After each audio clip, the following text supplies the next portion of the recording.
8, You're watching 7, Experience Comic Culture and Sales. 5, Streaming live daily to 4, Facebook, YouTube, 3, Twitch, and Twitter. 2, 1. Hey, good evening, everyone. Thanks again for joining us tonight. We've got another jam-packed show that I can't wait to get into. Two very special guests. It's going to be cats and dogs tonight in the Uncanny Valley. We've got megastar Tony Fleecs with us tonight, and he didn't come alone. He brought with him Trish Forstner, co-creator of Stray Dogs. That's been selling over 1 million copies across all platforms internationally and domestically. So I can't wait to get together with these guys. And on the auction board, we have Sean Lenahan is back with us, along with Conny Jolitz. And Fang is joining us again tonight. So we're lucky to have her as well. Tonight's keyword to get on the giveaways, if you want to qualify for that, is going to be #EXP gone. Okay. And I'm going to explain that later tonight. So get yourself settled, grab a snack and a drink. Let's have some fun with the gang right after this short break.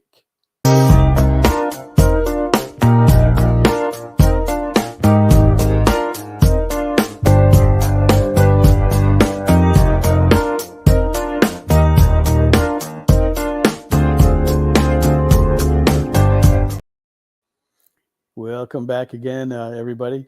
So tonight, one of the things that I'm going to be giving away is a book called Gone, which recently came out in October of last year. The second issue is out now, and the third issue is getting ready to come out. Now, I didn't buy this book, and nobody gave it to me. I just kind of found it, okay? And I picked it up, and I read it, and I was actually intrigued with it. But it's told in a first narrative. It takes place in another time, place far, far away. And the author doesn't tell you exactly where you're at. You're kind of left to figure it out, which is not usually the norm on how a book will start out. So that kind of caught me right away. Right? But anyway, I don't want to give you too much about it, but it's written by Jock, and I think you guys all know him, and it's co-colored with Lee Luridge as well, who does a beautiful job in the book. So we'll be giving that away tonight. Put in #EXP gone to get qualified for that. We're currently getting ready for WonderCon next week, so we hope to see many of you there. We'll be out there with Ruben Rosas. You know him from the show, along with our regulars like Christy Shen, Philip Ginn, Don Wynn, my pal Tony Moy. Sean and Fang here tonight will also be there. So if you're in the neighborhood, come by, say hi, check out what we got. We are doing what we're calling a floor tour. All right. So basically, it's a treasure hunt. Okay. So if you come in and see one of us, we'll give you a form that will tell you what booths you can hit or tables. Right, and all you do is just show up with that card, and you'll get something free from each of those locations. Right, all for doing nothing, just going there and say, "Hey, I got this. Let me have my free stuff." Now, if you turn that into the Caps booth, and it'll tell you where that is on the card, you'll then be entered into a grand prize drawing to win more free stuff. Right, so you can walk into the con broke. Right, but you can walk out like $1 million if you win. All right, so hope to see you there on that. All right, Mog. So what have you got going on? What have you been? You just finished the third Ninja Witch cover, which is your fourth cover of the year. What are you working on now? I'm working on a huge painting that's 24 by 36. Wow. So to break it down, I mean, actually this was your idea, do the background study first, do one of the characters first. This is just the first color study. And then I think it's Kratos from God of War versus Wolverine, Wolverine. So this is the color study. And now I'm doing a final overall color study. to get where the lighting and everything is done, situated. And then once that's done, I'll transfer and then start painting large. But for auction today, I have 2 pieces. I came up with this idea to do like a samurai DC kind of Batman family. Mm-hmm. So this is actually Nightwing.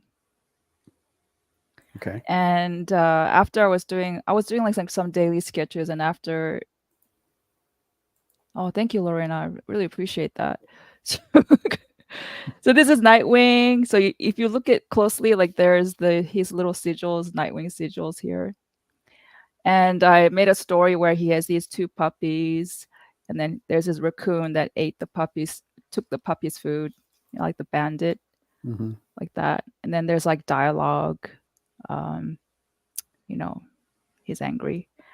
And then this is another one, which is Flash. He's walking a dog, and I chose like the what do you call these, bloodhound dogs? Yeah. Yeah, like they just look really mellow and slow. So I guess like Flash is in a rush, so he's just literally just dragging him along, that kind of. Mm-hmm. So that's it. That's what I have. Okay.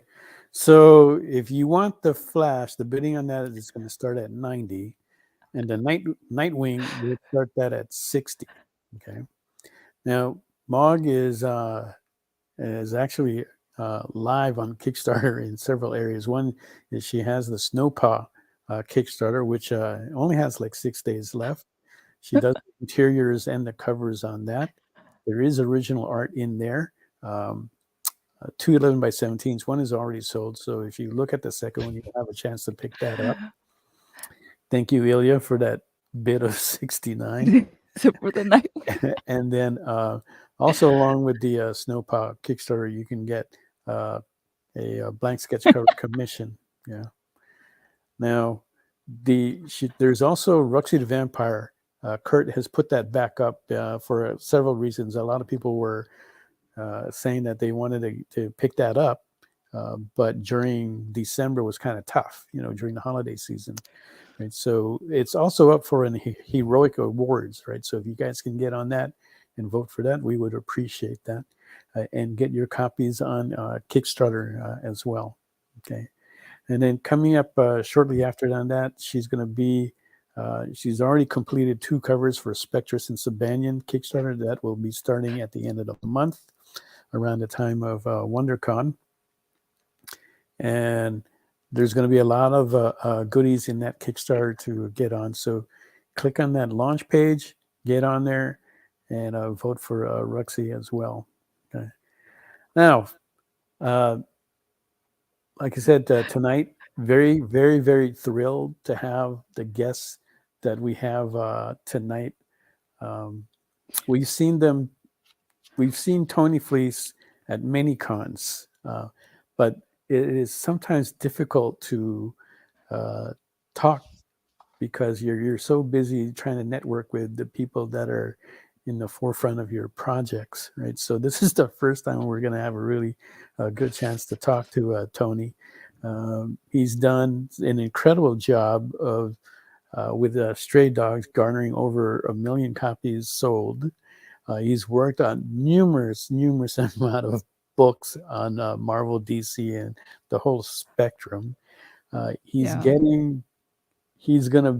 got 3 highly anticipated books coming out very shortly. Yeah, if you don't know about him, like Feral, which is what we'll be talking to him about tonight. You could say this is the follow-up to Stray Dogs. And another one that's kind of interesting, which has caught my attention, is called Uncanny Valley. All right. And that's caught my attention for one reason, but it's turned out to be something else, and we'll get into that. So we're going to see what that all is about, and then talk about, see what else we have. Okay, now Tony is running late, right? So, he is a busy guy, but however, we also have tonight with us Trish Forstner, right? Co-creator with Tony. There you go. and she's hailing from the East Coast, so her time is really, really late there. I want to thank you for that, for staying up with us, because one of the problems we have is that when I ask people on the East Coast to be on the show, oh my God, that's way too late. I can't. I laughed. Can't do I was that. like, oh, they're getting close to my bedtime. Yeah, but it's okay. I stay up pretty late these days, so it's all Yeah. good. So, tell us a little bit of like how Stray Dogs came out to be with you and Tony. Well, how did that come to be?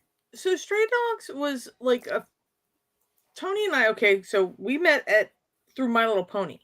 Right, that's right. Because both enough, of you guys have done a lot of work for My Little Pony.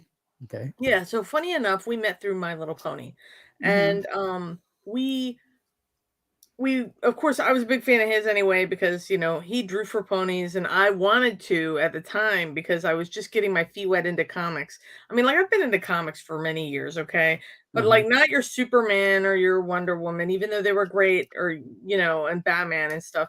I always bought the comics that were like modeled after cartoons that I watched. So so it was like Alvin and the Chipmunks had a bunch of comics. I bought a buttload of those. Looney Tunes comics, stuff like that, Right. Tiny Toons comics, those were fun.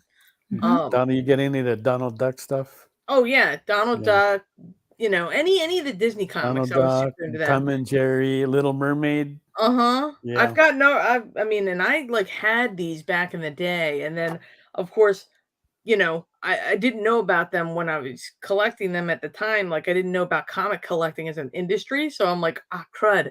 So I actually have started looking for all of those things again, like out there hunting in, dollar bins and stuff, trying to find stuff.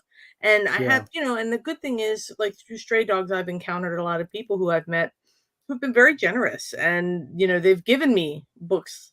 They're like, here's a American Tail #1 from Marvel. And I'm like, they made a comic out of this, Okay.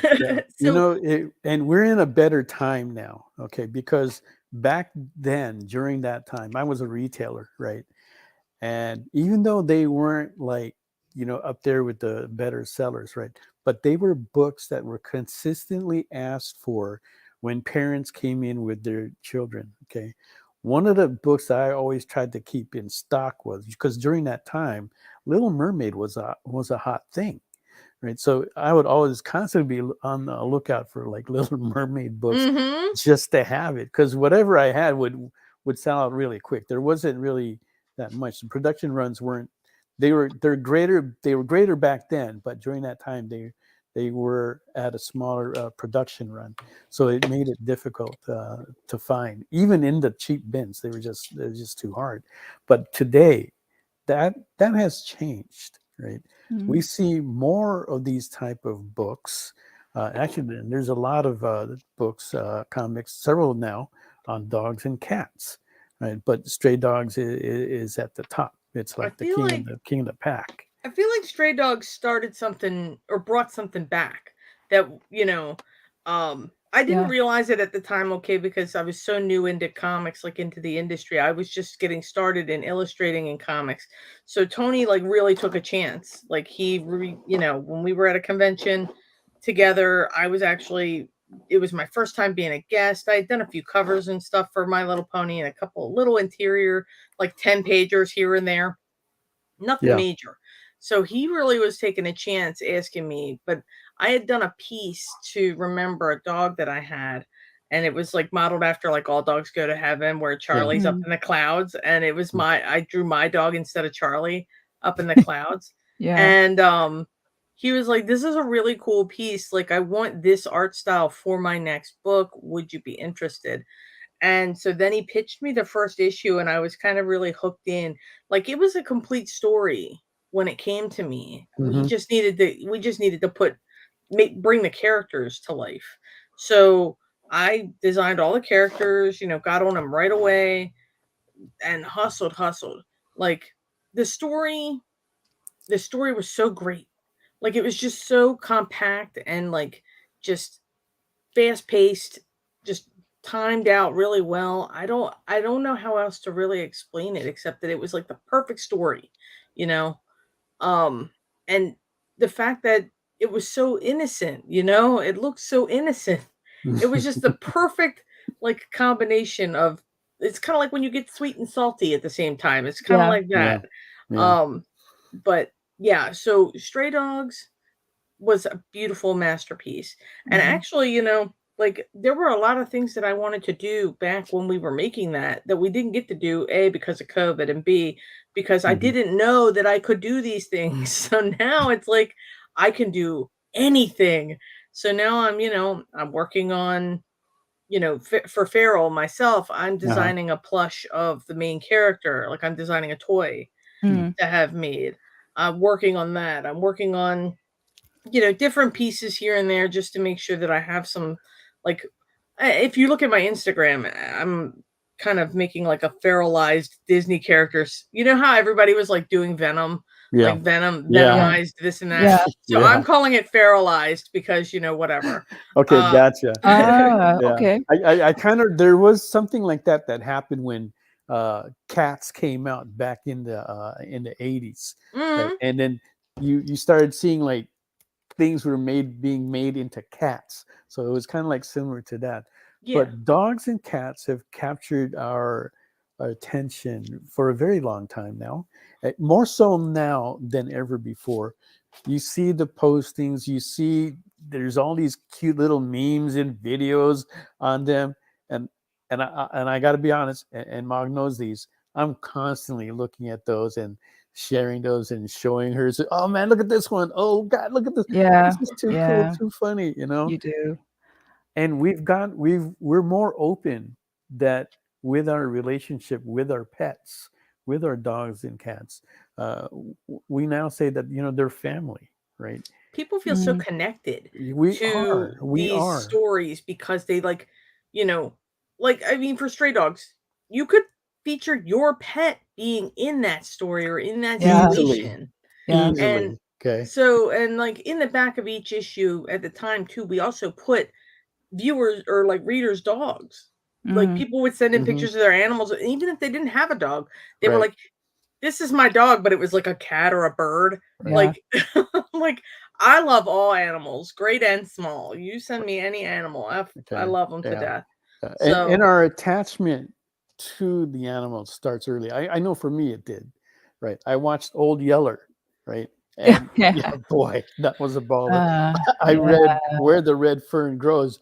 Oh, Oh my dude, no, God, don't that do tore that. me apart. Yeah, gosh. Benji, man, that was my You know, days.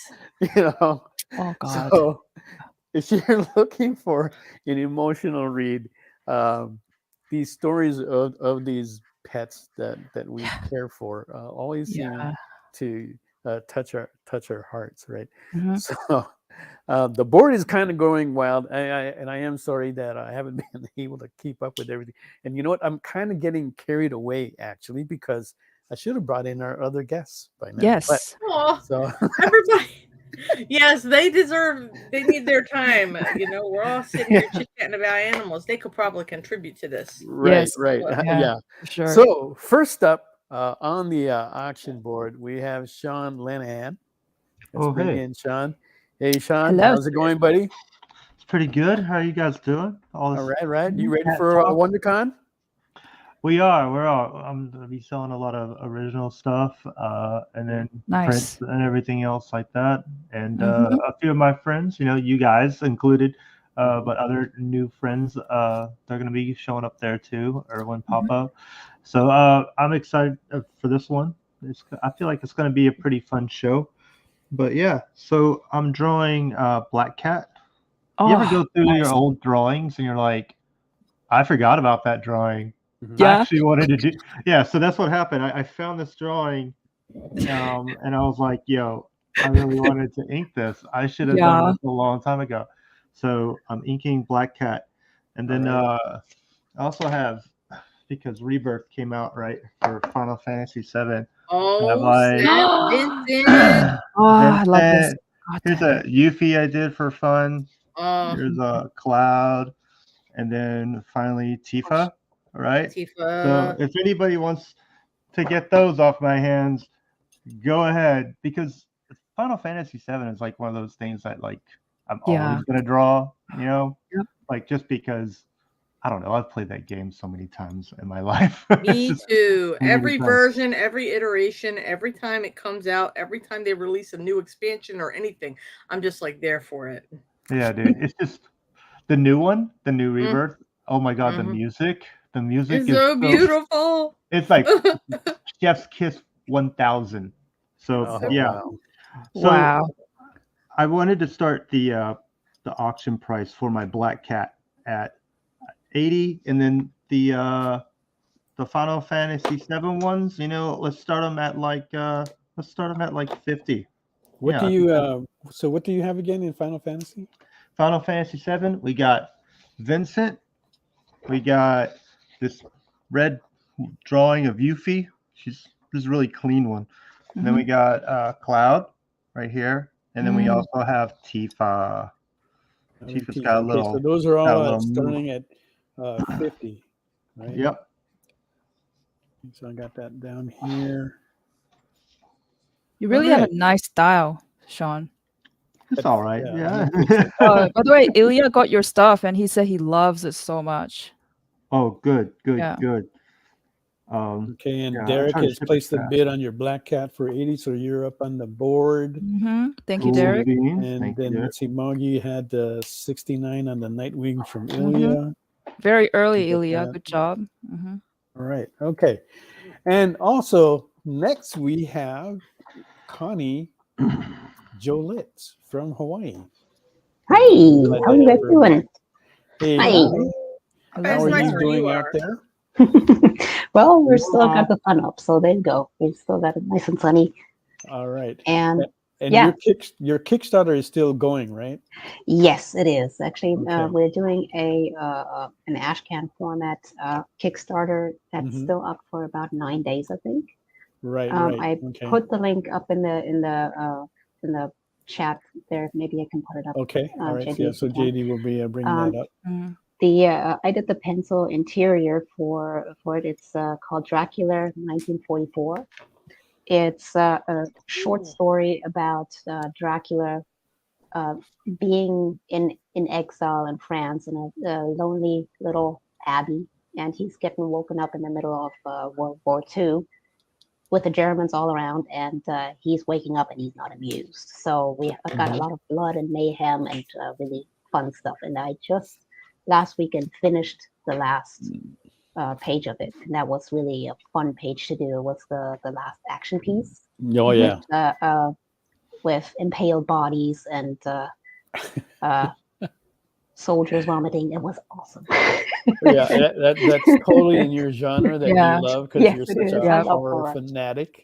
And for the auction today, I decided to do another mashup. Usually I like to do really unconventional mashups, and what I'm doing. Oh, hi Stevie, how are you doing? What I like to do is just unconventional things. So I imagined Hermione Granger as an adult, thinking back on her polyjuice mishap where she accidentally turned herself into a cat, and now deciding, hey, she wants to do this as a night hobby, and so she becomes a real life Catwoman. So I'm partially finished already, so I'm starting to color. Wow. Okay. That is so cool. So I'm imagining like who would be a better Catwoman than somebody who can just polyjuice in and out real quick, right? So just for a limited amount of time, she's just going on her night job and she's having a ball. So I'm in the middle of it. So you can see that she's got the leather underpants right there with a traditional Michelle Pfeiffer getup, but she still likes to wear her school uniform, just like a kinky little side thing. So okay, and what is the starting bid on this? I'm starting at 50. Okay. Wow. That is extremely low for that piece. She says she's halfway done, guys. Somebody place a bid on this. Right? Does she turn into a complete cat? Yes. Actually, in Harry Potter 2, they're doing a polyjuice potion because they want to infiltrate the Slytherins. Yeah. And they nab hairs from different Slytherins, and by accident, she picks up the cat hairs of the person she wants to turn into. and then she accidentally turns herself into a cat, with like a cat face and everything. You're not supposed to do that, so she has to go to the hospital wing for a little bit. Oh, And jeez. Derek Neiman writes, Leather Underpants would be a good band name. Go ahead and start it, Derek. You take the Leather lead on that. underpants. Oh, I would call it Leather Depends. That would be awesome. Oh, That's even better. That's like a senior band. yeah. All right. Wow. Also joining us on the auction board is sketchy favorite, Miss Fang Fang. So let's bring her out here. Hello, hello. How are you doing today? Good. How are you? Mhm. I just had a lunch date with Fang Fang this past Tuesday, and we had a good time. She's telling me about like where she's been eating out in her area and stuff, and she's in a really good area. So, you eat anything good today? Today? No, not yet. Not yet. Yeah. And what are you going to be working on today, Fang? I just finished the pencil. That's Superman and Super Dog. I'm Okay. right now. Yeah. All right. Oh, I see it. Okay. Oh, that looks cool. I can kind of see it. Yeah. Okay. And so then that is starting at 100, right? Yes. Right. So if you've seen Fang Fang's work, you know that is going to be Okay. more than worth it. Right after she Yeah. gets done with it, all colored up and everything. Okay. And Stevie B opens up the bid on Conny for 50. So thank you very much for that. Thank you. Stevie. Thank you. Nice. Thank you. Starting up already.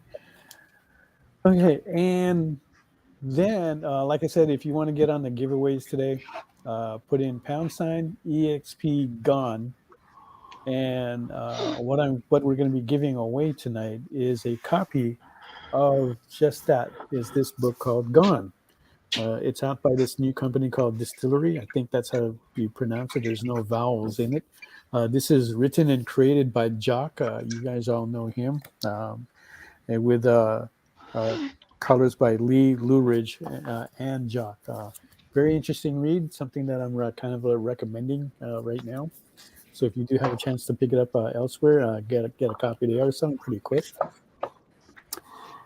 And also giving away, Trish will be doing a set of characters. There you go. There is a total of 3 of them. Mm-hmm. Okay. Wow. So that just bumped up the giveaways a whole lot there. So get on that # EXP gone, and that will get you qualified there. And Tony is in the house now. Glad to have you here, Tony. Hello, Tony. Yeah. All right, so I'm going to read this. Okay, this is I was trying to get because you are a busy guy. Yeah. You have done so much work. I didn't know like where to start, so I wanted to find and get a better idea there, or at least to give me an idea. Okay, and this is what I found from what Simon and Schuster wrote. Tony Fleece is a prolific, critically acclaimed comic book creator. His licensed comic book work has sold hundreds of thousands of copies in the U.S. and has been translated and reprinted all over the world. Tony's creator-owned work includes In My Lifetime, Jeff Steinberg, Champion of Earth, and the forthcoming, at that time anyway, Time Shopper and Stray Dogs. He's worked on Star Wars, Avengers, Batman, Teenage Mutant Ninja Turtles, Transformers, and a ton of My Little Pony. His breakout collaboration with Trish Forstner, Stray Dogs, has sold nearly 1 million copies across all formats. Now, how do you react to that? Because you're a pretty humble guy. Yeah. And when you hear this, these accolades, how do you react to that? Has that really sunk in, or? What's even worse than that is I had to write that. You wrote that? So I had to deal with the deal with how cringy that is and write it down. All right, so you have these accolades, you got these accomplishments. How do you keep all that together and be who you are? Does it have an impact on you at all, or? I mean, I think you just always sort of look to the next thing, you know, like I'm concerned, you know, all that stuff is the stuff that I already did. And so now we're working on, you know, Feral and Uncanny Valley and all the new stuff. Right. It's You a matter of never getting hung up, I guess. And you're on fire right now with these new projects that you got coming out. All right, so now we're gonna talk about Feral because that was the main reason why we brought you on here, right? But I also want to check in on Uncanny Valley. Okay, so I came from the computer industry in the very beginning, in the early '80s. I was a programmer, so there was a term back then that we would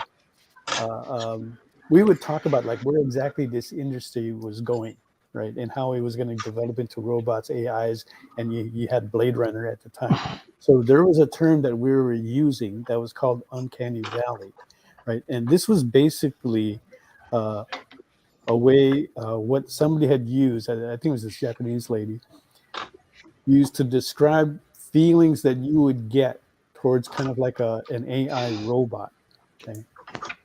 But your Uncanny Valley. So when I saw Uncanny Valley, from Tony Fleecs, I said, "Oh, this is going to be different. This is going to be kind of interesting." And it's kind of like in the times with where we are now with how we're looking at AI and stuff. Okay, but it doesn't feel like that's what it's about, right? So when I continue to look at it more, I see doesn't seem like that's what it's about at all.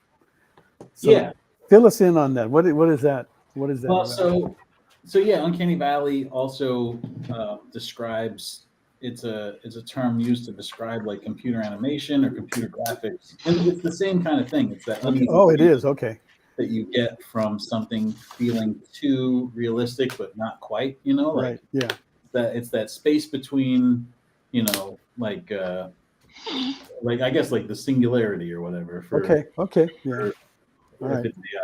But it's that space where you can still tell something's not quite human. And so, but the story of Uncanny Valley is about a boy who feels out of place, and he's 12 years old, and he can never quite fit in, and him and his mom are always moving, and so he's always the new kid in class, and he just sort of always feels like an outsider. And then he finds out in the first issue that not only does he not fit in for normal 12-year-old reasons, but he also doesn't fit in because his grandfather is a cartoon character, and he finds out that he's part cartoon. And so the term Uncanny Valley refers to, you know, not quite human, like a little bit animated still. And so that's the same thing that this boy Oliver in the story is. He's a little bit cartoon. Okay. Is that out yet? No, it comes out on April 10th. Right. Okay, but you managed to get a copy? Is that right? Or I have everything. I created it. No, I mean an actual copy, because I thought I saw a picture of you like actually an actual. Oh, he's holding the ash can. Yeah, I did a preview version. All right. That we gave out at the Comics Pro industry conference. Okay. So that's what I was seeing. So I thought it was out already, but then I did see that it was going to be out in April. Yeah, it comes out in April. After Feral comes out. Feral comes out next week, and then the week after that is Local Man Volume 2, and then the week after that is Uncanny Valley. That's right. Local Man is another one that you've got coming out, and and like I said, you're on fire right now because everybody's talking about all those books. It's been a pretty crazy past year or so. And this year is probably going to get really hot for you with all those books coming out, man. That's I don't know how you did it. I mean, like Mog puts out, she works on 2 books regularly, and that's a load already, and she's not even the creator of it. So I can imagine like what you're doing. It's got to be a lot more. So now tell us, let's get into Feral. Feral, of course, you all know Trish Forstner, my co-creator. Right here. Trish and I did this book, Stray Dogs, at Image a few years ago, and it was a serial killer story that was told from the perspective of dogs who were captured by the serial killer. And when we were working on it, we really had a great time working together, and we sort of creatively landed on something that was sort of fresh and new, and nobody had really, like, we sort of found something that hadn't been done before, and so we wanted to continue doing that. And so we cooked up this book, Feral, which is a story about 3 indoor cats that get lost in the wilderness in the middle of like a huge rabies outbreak. So it's sort of like a zombie story with cats. Like if these cats get scratched, they get infected. If they get bit, they get infected. And anything else in the woods that gets scratched or bit becomes like a mindless, monster that's chasing them. So it's basically The Walking Dead with cats. Wow, this is up your alley, Connie. That is awesome. I love the idea. Stray Dogs was like a serial killer horror story with dogs, and Feral's like a zombie horror story with cats. They're like, they couldn't be more different. Like the 2 stories couldn't be more different from each other. Yeah. We just kind of thought like, well, Stray Dogs was like kind of this contained little story. Open the entire world up, do everything we can to, keep it going. Bigger.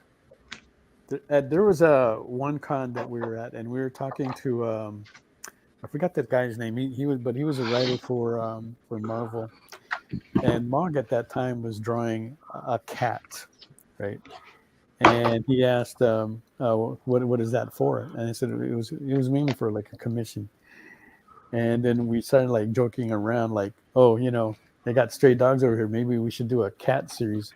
So we were joking around, and we were going to call this Infinity Cat and somehow work on it. But it just kind of tells you the kind of like impact your books has had, because since then we have seen a lot of other stories from other creators, for pets. And we were talking about this earlier with Trish. And it's the timing. Your book couldn't have come out at a better time, because we're treating our pets more so like animals. I mean, not like, I'm sorry, not animals, as family. Yeah. Okay? One of the arguments that Mog and I have is I've had dogs growing up all my life, and I love them, but I feel their place is outside the home, whereas Mog is used to having dogs inside the home. So it's an argument that we have. And we talk about like how we care for them on the outside. I do that. And she talks about how she cares about them on the inside. But in both perspectives, they're still treated as family. Right? We care for them in a way. And there's one of the characters from Feral. Oh no, this is from Uncanny Valley. Oh, I'm sorry. Yeah, that's right. Uncanny Valley. Which is I've drawn this character like 4 times now, and now I can draw him from memory. I didn't even use a reference. He's probably off, like way off, but like I don't even use a reference for him anymore. And like JD said, you did it your way. It's mine now. I've taken him. You put your mark on him. Mm-hmm. Yeah. I do that stuff. Oh yeah. I'm the worst. So how many issues will this be? So Feral is an ongoing series. So we're hoping that it'll be, 50, 60 issues at least. Like we want to really tell a big epic story with this. I don't think you're gonna find that very hard to do to get to 50, because like I said, the timing is right, that we can have these kinds of stories. Whereas back in the 90s, if you were trying to do this, there would be some interest, but the production runs wouldn't be as high as they are now. Stevie writes, surprised that Cocaine Bear didn't spawn more stories about animals on drugs. That's going in such a different direction. Do our animals get high at all yet, Trish? We could still do that. Yeah. We haven't had any kilos of coke in the woods. Yeah, they are out in the woods, and we know there's cocaine in the woods from that movie. Okay. That's interesting. But okay, you did dogs. Okay, now you did cats. Yeah. The obvious thing to do after that is mice, and those guys are all over the Food place. chain. So they could get into cocaine. That's true, and a little would go a long way, I think. Yeah. Trish is a big. I can imagine a Secret of Nim horror story. Yeah. Jeez. I mean, it almost is anyway. Trish is True. a big Secret of Nim fan. She's a big chipmunk fan too. I feel like we could do a rodent, some sort of dark rescuers type thing. That'd be all right. Yeah, hey, what's that movie about mice that came out before, like in the 70s or 80s? Willard. Yeah. There you go. Could do something like that, and and there's the Pied Piper with the mice and the rats as well. Okay. Yeah, it's creepy. The trick for us is always we try to figure out how to tell the story with as little people as possible, because that is how you sort of get people to buy in on the story, is that you really get them to invest in the characters that you're talking about. So like in Stray Dogs, there's hardly any people besides the killer, and in Feral, there's very few people. So like the trick would be figure out how to do a Willard or a Pied Piper story, but with no Willard or the Pied Piper. There's somewhere else. Interesting. There you go. Boy, you just gave away a big secret there for all these other guys. Because you are a top writer, so yeah, your stuff is good. Like Trish was telling me that when you approached her about Stray Dogs and you gave her the script, that it was like so well put together already. The pitch for the first issue that you pitched me at BronyCon, and I had to pick my jaw up off the floor. Yeah, I had that. Stray Dogs was a lot different than this one. We have an outline for Feral, but Stray Dogs was like beat for beat, pretty much already figured out before we started even the first issue. Like we knew everything that was going to happen. There a couple things changed as it went on, but it was mostly all the way figured out. And since then, I've gotten a little more comfortable, and so I don't have to have it all. I can trust that the process will get us to the right answer if we just keep working and get there. But in Stray Dogs times, I was a newer writer, and so it was all had it all figured out. Was that something that you had sitting on the back burner for a while, or was that just something that just kind of like popped up? No, it was an idea I had, and then it was this type of thing that every once in a while you think of something and you go like, that doesn't exist. Like nobody has done that. And so because I was sort of, and now like there are a few of them, yeah. There's a movie on the blacklist this year that's about a guy who's about a dog who finds out that his owner's a serial killer, like just the exact same thing, Wow. And then the movie Strays, had some serial killer content. And so it's all like people keep landing close enough to it that when I had the idea and it didn't exist, I was like, we got to make this ASAP because it seems like something that somebody will figure out. Yeah, and that always happens. And Mog and I have like talked about like ideas, and then we put it off, and then all of a sudden like, oh look, somebody's doing it. There it is. Yeah. It's not the exact idea we had, but it's very similar, and I go, wow, somebody actually had that idea. Yeah. Yeah, definitely. It's smart to, if you can, to hurry up and make something right away when you have one of those ideas that you're like, that's real, that's something, You run with it. Do it. Yeah. I have a bunch of them that are, I don't think any of them are Stray Dogs level, but I have a bunch that have taken me for so long to get out that I'm positive by the time it's about to come out, there'll be something like it, Interesting. All right, so we are talking to Tony Fleecs, Trish Forstner. We're going to take a break. We're kind of like overdue, but we're going to take a break right now. So don't go away. We'll be right back.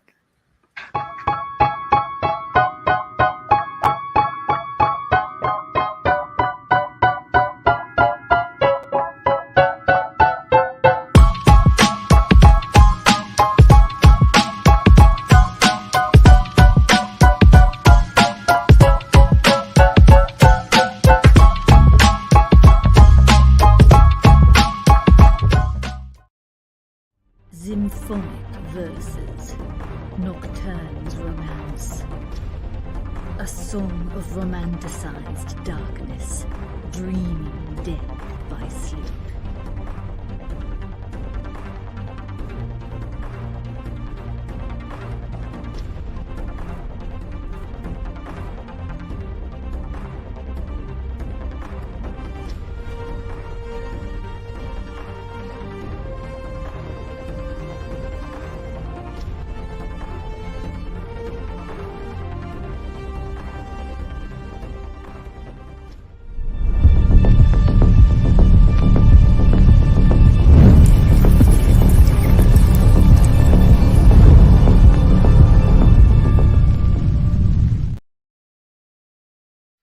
By this time in our journey, we had been on the trail of a very elusive creature for about 96 hours.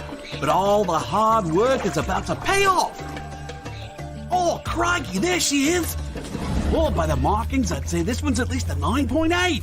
Oh, she's a real beauty. A true mint copy. Oh, this one will make a fine slab on anyone's display wall. Oh, she's a feisty one, though. Look out, look out! Mint Hunter Comics is the place to find that mint comic you've been searching for. Mint Hunter Comics, Tuesdays at 8 p.m. Eastern, part of the experience. According to a statistic that I just made up, people spend 4 hours a day changing the television channel. People who watch The Experience don't do that. Save yourself a ton of time by tuning into The Experience and enjoying our new original programming 7 days a week. And then tell your friends. Think about the money they could save on batteries in the remote alone just by tuning into The Experience. Find out more by scanning the QR code below.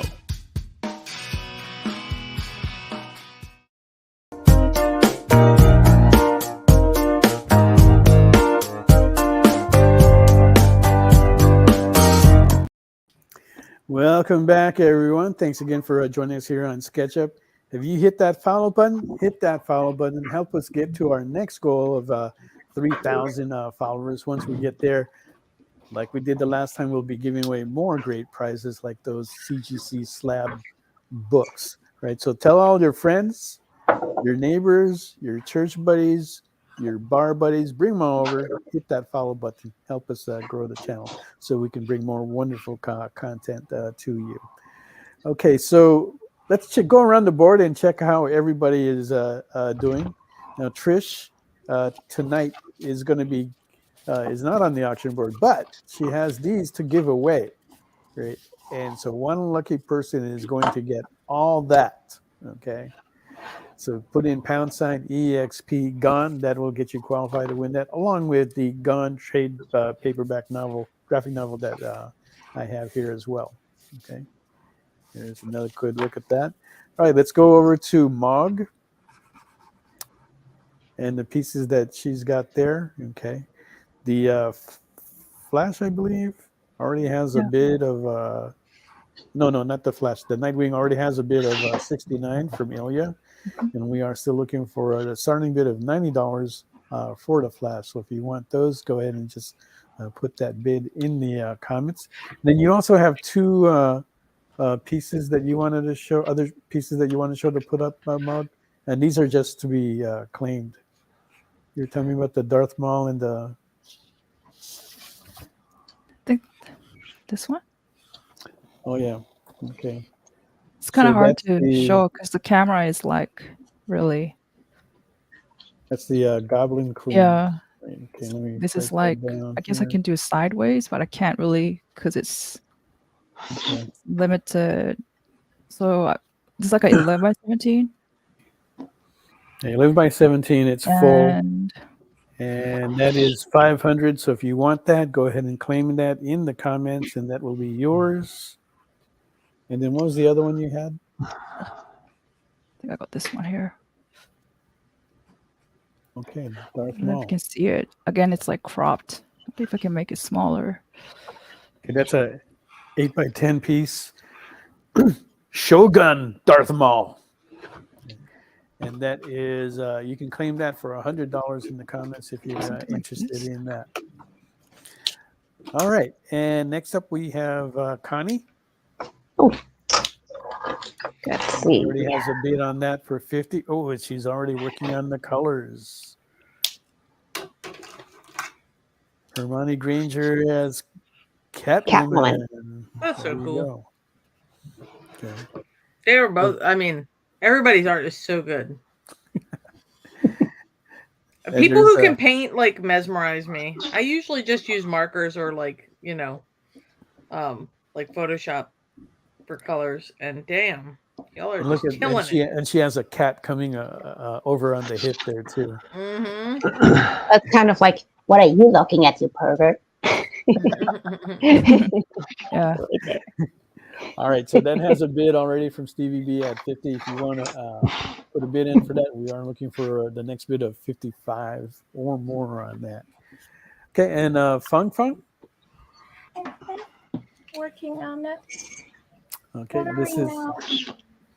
she's already started coloring on that, and that is she's looking for a bid of at $100 or more. And if you've seen her work before, you know she's going to do a really good job on that by the time she finishes. Okay, and then next up we have Mr. Sean Lenahan.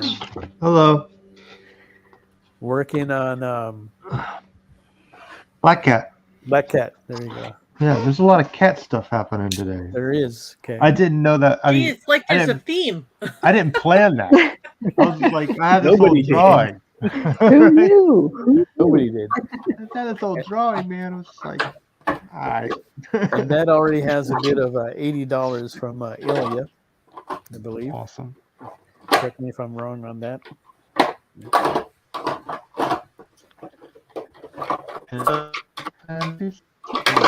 that's what we have so far. So if you want to do any of that, go ahead and place your bids or claims in the comments, along with #EXP GONE to get you qualified for the free drawings tonight.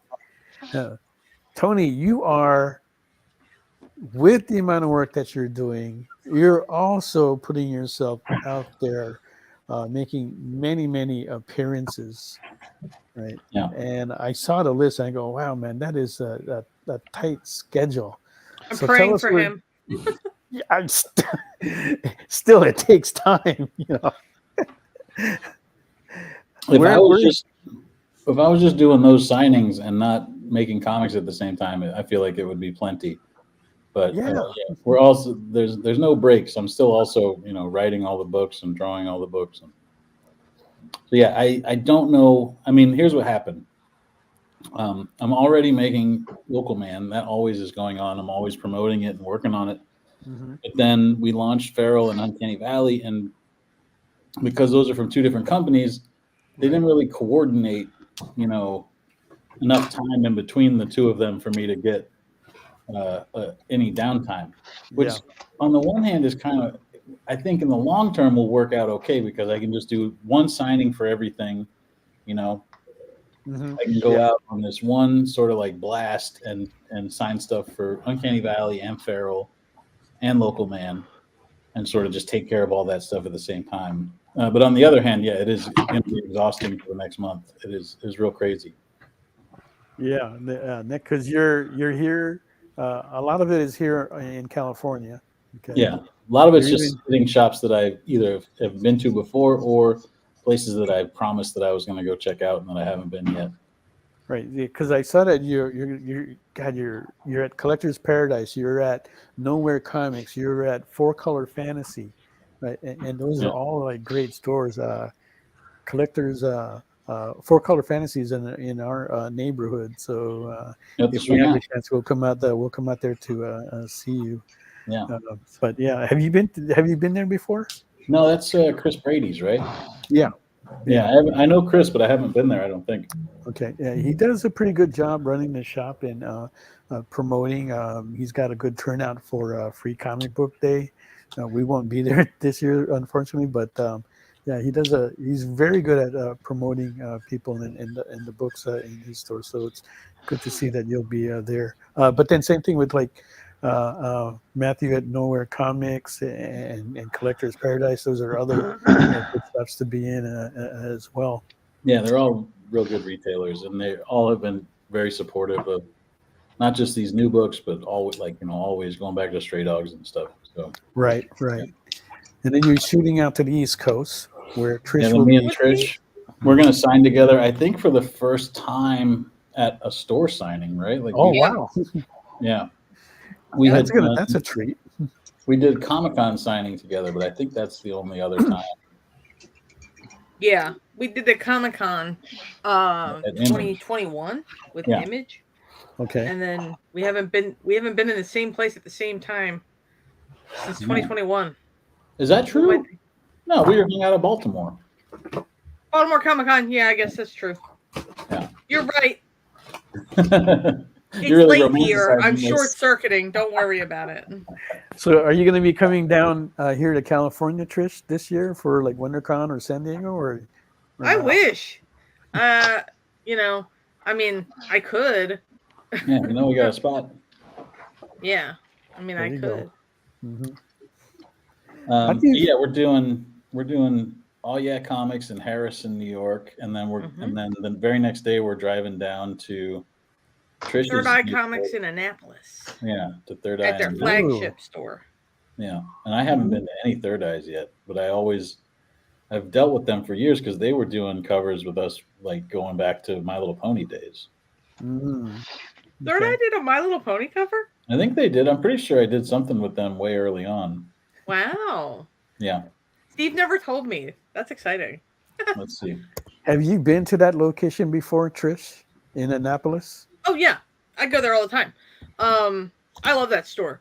It's like Disneyland for comics down there. I mean, they have everything, and they have that like whole like kind of shopping center there. They've got a game store, they've got a record store, they've got a comic shop. So they're kind of like in the heart of the area there. It sounds like. Mm-hmm. They do. They do everything. Right? Because that's also where the Naval Academy is located. Mm-hmm. Right? So do they get a lot of? Is there a lot of cadets that go out there for that, or? I mean, I imagine. I haven't seen anyone. I've been there, but you know, they could be in disguise. They could be incognito as regular people.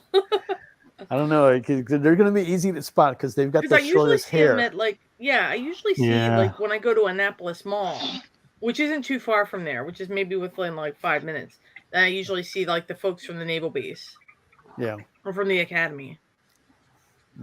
Because I know that when we used to back when we were living in Hawaii, right? I was actually putting on these little shows on two military bases, Pearl Harbor, and what was the other one? Schofield, which was a big army base out there, right? And we had a good response, even though it's like a one-day show kind of thing that we're doing, and we only had like 12 tables, right? But the turnout was really good, very supportive. Very much interested in the work that the artists that I had brought together into the group. So I always thought that the military was something that was worth hitting at and trying to reach them out there, right? Because they do have. There was one I just finished recently in San Diego. I forget what it's called, Carrier Con. And it's been there for like a few years now, but I haven't really got a good feel on it. If that's what they've done with it, it was like worthwhile for the fans to come out there. But yeah, definitely worth checking into. So I was always like curious about that to see how that was. Right? Are you ready for WonderCon, Tony? You're going to be there, right? Am I ready? Well, so before WonderCon, that's only next week. That is next week, but I've got at least I have to go sign a bunch of comics, and I'm doing three signings before WonderCon. So I guess I'm ready-ish, but I still have a bunch of stuff to do before then, and I have to draw an issue of Local Man, and I have to get the ball rolling on Feral #7, which I left everybody hanging on. You just need to give me a script. Yeah, I'm happy to draw without it. Yeah, we're way ahead on that book, but things are so hectic right now that I hate to ever have it be that the ball stops rolling because I stop pushing it. But right now I'm slowing everything down. Yeah, definitely good luck for you because, like I said, I know that is a very tight schedule that you have on there with all those appearances, cons, and the writing thing. Yeah, that whole thing. Yeah. Luckily, Feral is far enough ahead that we're okay for a little bit, but I definitely don't want to get caught up too much, you know. We're doing pretty good, though. I feel really good about like where we are and keeping things on schedule. So we're really good. Yeah. How tight do you write? Or do you write really tight, or are you loose? It depends. Sometimes, like it started out, I would write pretty detailed scripts. And lately on Feral, especially because we're so like we've been working together so much, and we have such a process figured out. Mhm. I've been doing like 6 and 7. There's not even really a script. It's just sort of like thumbnails and sort of just like texting and This is the general vibe. there's a tight outline. Yeah. And so I know like what goes on every page. So it's just a matter of like, communicating that with Trish and with Tone and with Brad, everybody on the book. So it's but it's so great, like that we all know each other so well that you could just, throw that out there and, get back what we get back, we're pretty tight. So I think it worked good. So like 6 was the first issue we did that on, and it's not going to be every issue, but it's nice to know that if we need to sort of like switch it into a different gear, we can switch it into a different gear. So 6 and 7 we did almost scriptless. They'll have words, of course, but I also letter the book so I can sort of write it when I do that, almost like Marvel style. Oh, okay, yeah. So yeah, that gives you that room to be a little more free and see what kind of art comes out. So that way you don't really kind of like overdo it with your narratives and your words. I do like that style. Yeah, it's also easier as a writer, so that way you don't have to figure all that out up front and be. But it's also it's making a problem for your future self too, because I'm just like, oh, I'll write that later, and then I know there's going to be here in a month or so, it's going to be like, oh, we need all those letters, and then I'll have to write. What the hell was I thinking? Oh gosh! Yeah, what that cat supposed to say? Oh. He looks angry. I should just have swear words here. That's fine. Yeah. Now, is that a style that you're comfortable with, or do you find that your writing is like still evolving? Yeah, it's about growing and trying things and sort of figuring out where you're most comfortable. But also, like I said, I just like the idea that we can do it different ways because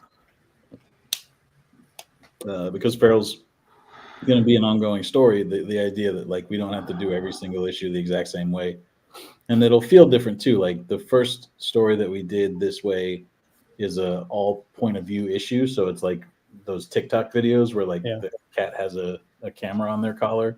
It sort of looks like that. So it was fun to draw that out rather than just write, now the cat sees trees, now the cat sees his feet, that type of stuff. Almost like you're playing a first person game, and you see like the hands like sticking out in front of you there with the gun or something.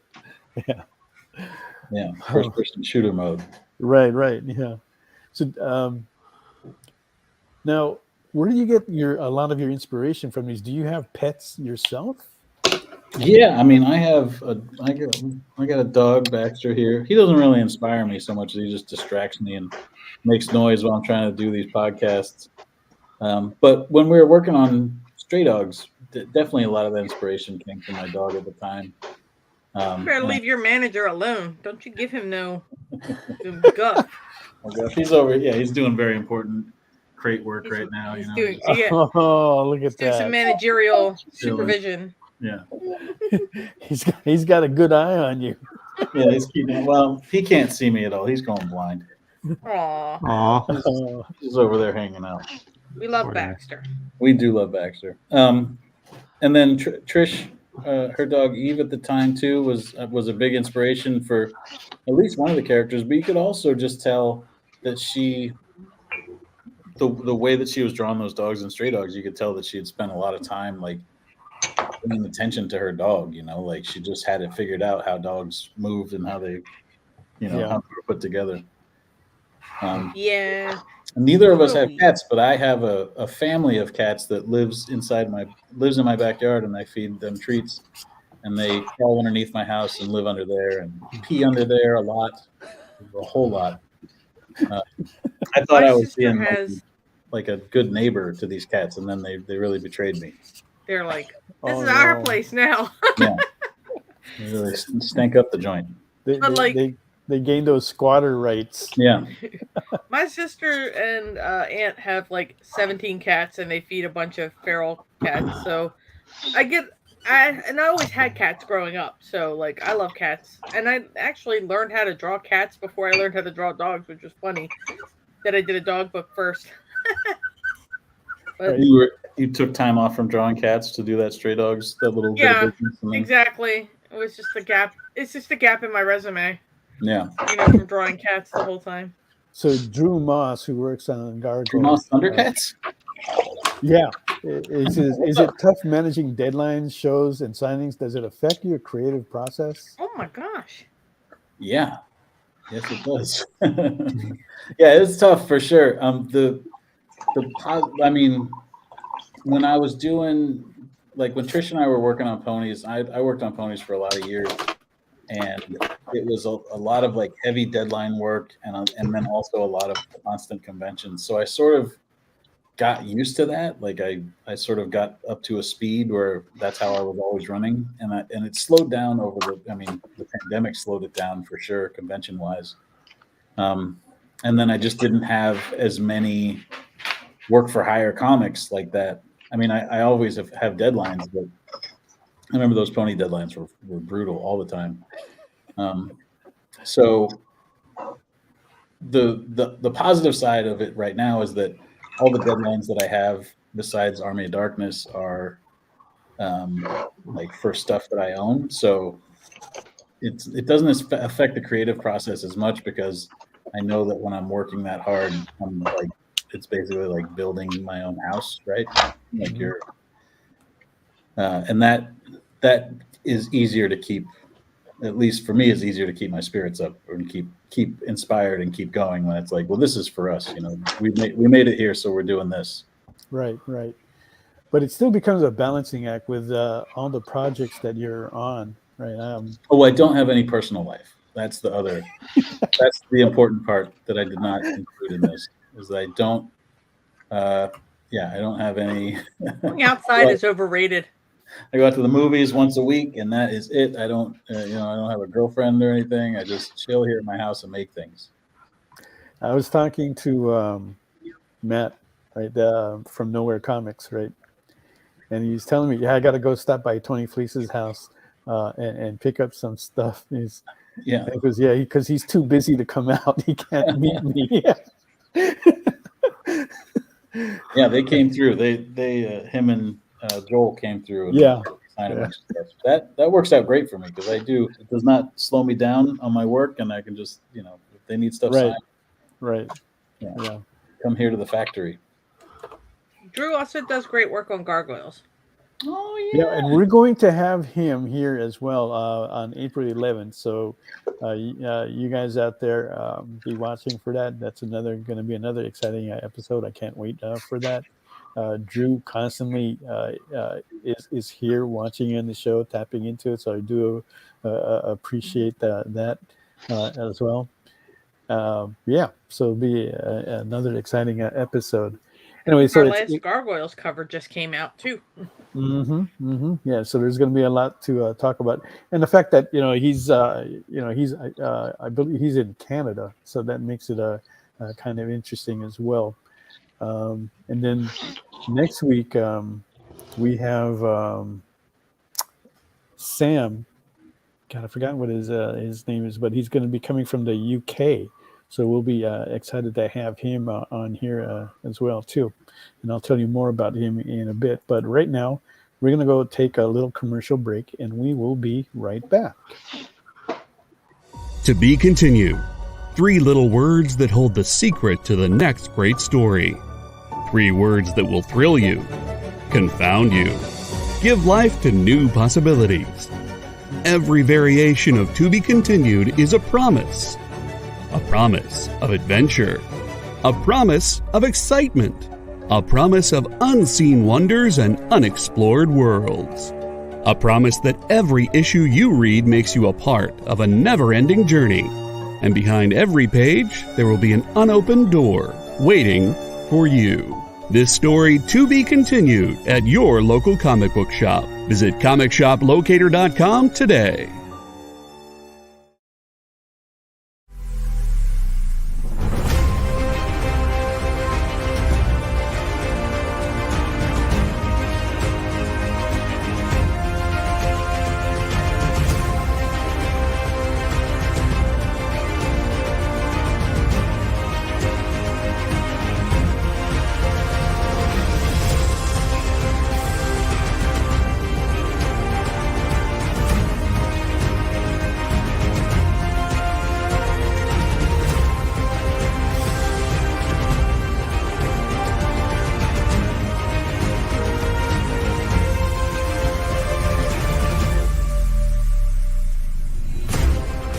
Ask your local comic shop to add Battle Quest comics to your pull list today.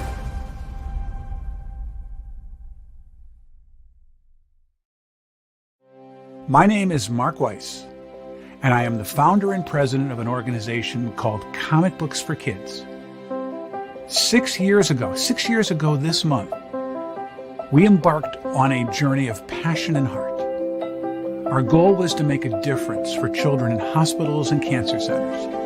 We want to thank our friends for allowing us their support and for providing us with the means to make so many happy with their gracious give to us.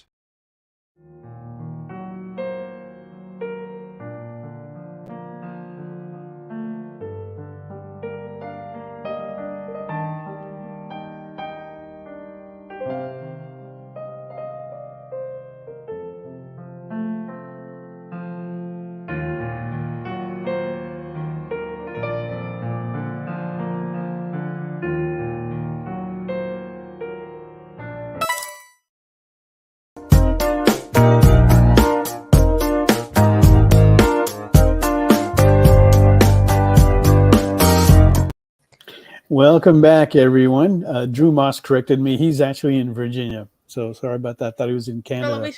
Woo! There you go. All right. And Sam Johnson is the guy that I was thinking about. He'll be with us next week, Thursday, from the UK, who does Geek Girl. Right. So you want to check that out on Kickstarter. And that brings us to Kickstarter. Tony, have you ever thought about doing your own Kickstarter project, or is that just not? Yeah, I did one called Time Shopper that was sort of right at the end of Stray Dogs. I had put a book together that was going to be through a small press publisher who, when COVID happened, they sort of fell apart completely. Yeah. And they gave us the rights back to the book. And so we figured rather than just going through all the hassle of finding somebody to publish it again, we could just keep owning all the rights to it and then publish it ourselves. So we did that through Kickstarter. I don't know if I would do it again. I'm not good at any of the scheduling or detail or printer parts, like even though we worked with people who like set up the printer for us and I worked with a designer to design the book and all that stuff, like just the all the stuff that like Image or Boom or IDW does that's not drawing the comic or writing the comic or putting it together. That's all the stuff that I'm not good at. So it is a lot of work, and how some of these people can do it, because many of them still have like full-time jobs. Yeah. And they're doing it right. And it's akin to like when I got into comics, and I started solely as a dealer, and then I went into a comic book store, right? And there's a lot of things that you have to learn that you don't know about. I already had like an accounting background with my computer background, so it was a good thing to have all that. But you have to learn about a lot of other things: marketing, getting your store out there, more accounting, dealing with the taxes, which is a freaking big headache, right? Fire marshals and all these other codes and things that pertain to your store. So, and it goes, wow, it takes up a lot of your time, and trying to go through previews every month to try and figure out what you're going to order, right? That was like never easy. That took up a lot of time. And so when these guys are coming up and they're doing like Kickstarter, they're basically doing the same thing. How do you forecast what you're going to need, and then trying to figure out what the cost is going to be? A lot of people make the mistake of not understanding shipping, for instance. They get nailed on that after the first time if they're not aware about it, and they end up eating it and not making a profit when it looks like they were going to make a profit. That eats it all up. But yeah, so it is not an easy thing to figure out. There is a big learning curve, right? So if anybody's going to get into that, you really need to look into it, what all the aspects are that you're going to get involved in, that you need to cover. I talked to these guys that run Zoop, and they basically, it's sort of like in between a publisher and a Kickstarter. Like they do all that stuff for you, that like all the stuff that I don't like, but it's still crowdfunded and you still own your stuff. Yeah. So I feel like if I went back and did anything like that again, I might do it through that way. But it is just such a, when you do when Trish and I do feral or stray dogs, like Image has a PR department and a marketing department and stuff like that. And because it's a small operation at Image, it's not like a huge department, but they at least are sort of like, they have experience, they have Rolodex, they have like all this stuff. But when you're just doing it yourself, you're sort of feeling around and trying to figure it out for yourself. Right. You still have to end up doing a lot of promotion yourself and all that yourself, but at least you have somebody there that's done it a million times before backing you up and sort of saying like, this generally works, this doesn't work. And I really felt with Kickstarter, I was sort of just like feeling around in the dark. You are, because you are reinventing the wheel to say, because you do have to like figure all that out, right? You can get your advice and say, hear from people, oh, this is a good printer to go with. Yeah. Right? And then you get it and you go, well, that's not exactly what I had in mind. So it becomes all trial and error until you actually go through it all. You have to have that experience in order to know what's going to work best for you. It definitely is. It is a lot of trial and error. Sticksboard, where did you find a copy of In My Lifetime? That's what I want to know. Yeah, that's going to be interesting. And Drew Moss writes, I get a lot of work done during your show. It feels like I am drawing with people, and it's good timing because I start my second shift of drawing from 10 to 2 or 3. Me too, Drew. Me too. Wait, Drew, does that mean you have a regular, like a non-drawing job, or do you just do one shift early and one shift late? Yeah.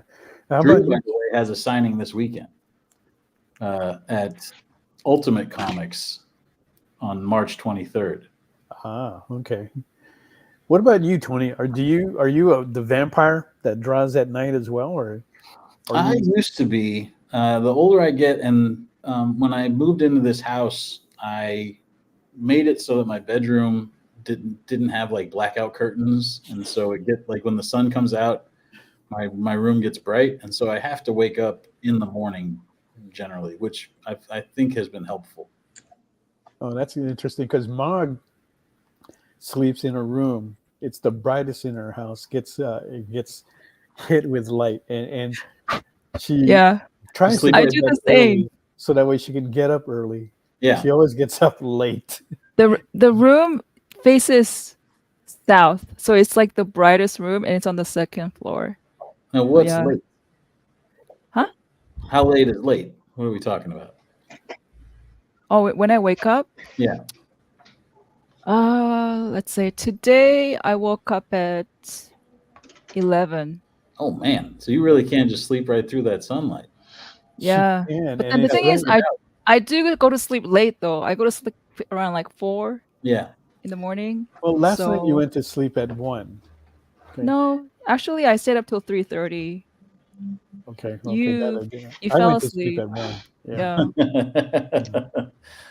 And the other thing is that in that room that she's in, right, it's right next to a street, so you can hear the cars go by, right? So, and I sleep downstairs away from it, so I don't have to hear that noise. That way I can sleep longer because it does bother me. But she sleeps right through it. I like that. You, Sean, are you a vampire as well? Do you work through the night or? It depends. Oh no, you can't. You have a full-time job. Yeah, so like I try to go to bed at least at like 11 to 12.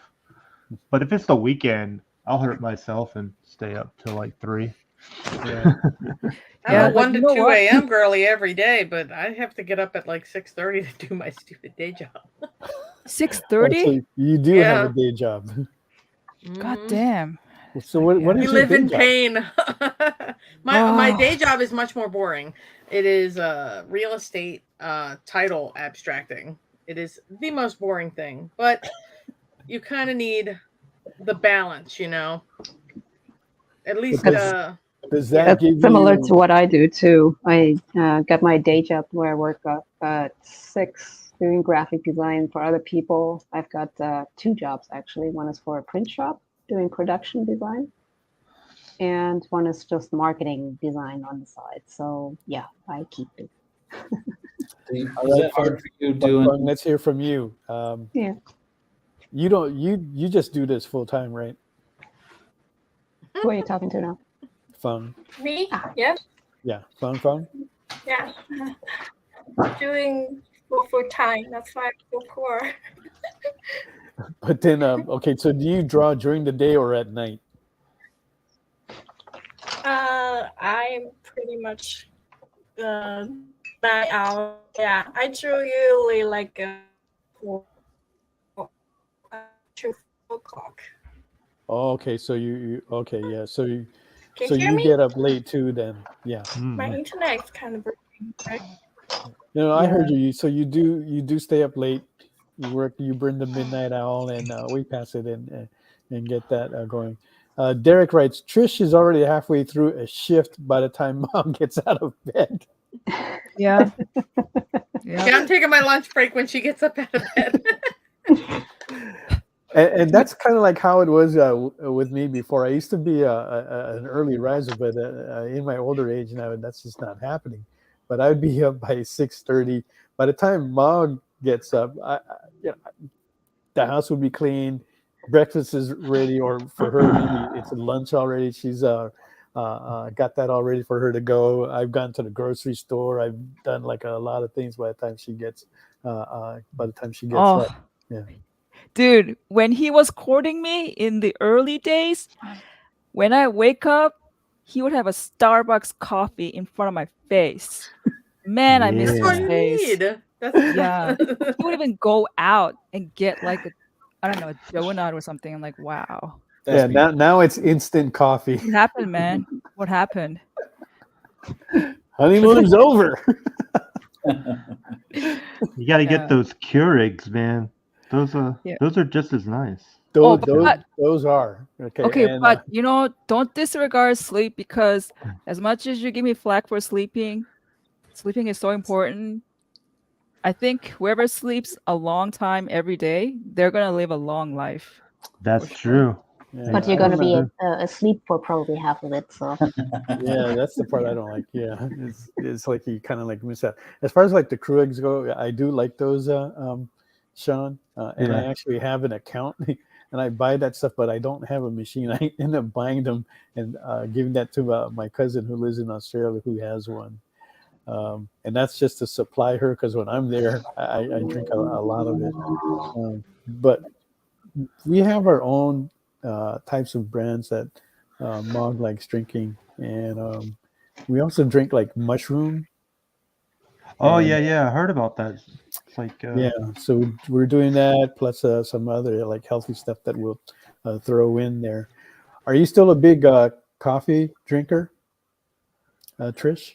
I can't live without it. I can't live without it. I drink coffee every day.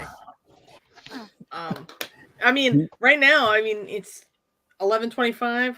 I've still got a little bit of an iced coffee left here. Holy, and you can still go to sleep after that? I could drink an entire pot of coffee and fall asleep immediately. Don't discount. But that's because, we run the midnight, we burn the candle at both ends here at this house. So, of course, I'm, up at 6:30-ish, and then do my day job, do whatever I need to do between the hours of 5 and about 8:30, then start second shift and draw until I fall asleep. So, that's the day. It's kind of like me too. I've got a really high caffeine tolerance. Like I can drink it before I fall asleep, and just every so often I have to kind of. The only thing that wakes me up is I have to wake up and go pee in the middle of the night, which is a disadvantage. But every so often I have to kind of do like a little, I guess what I would call it, a cleanse, where I kind of lay off the caffeine as much, but I still alternate. I still stay hydrated. Got my water off to the side here. We alternate between coffee and water. We stay hydrated, just because I know. But like Duncan, the Stevie here says about Duncan's coffee. I am addicted. I don't go to Starbucks because their coffee always tastes like it's been on fire, and I would rather taste the coffee, I guess. I don't know, but So, but I guess Dunkin's is kind of like watered down. So I don't know. It's kind of a balance. Depends on the snob, the coffee snob and me. If I do, because sometimes I'll do pour over. I'll do, I'll do Keurig. I'll drink anything. I'm a coffee person in general. Period. So yeah, same here. And here, I'm not as big as a Starbucks fan as I used to be, because now here in California there are like several options to go to. We have like Clutch. We have what's the other one?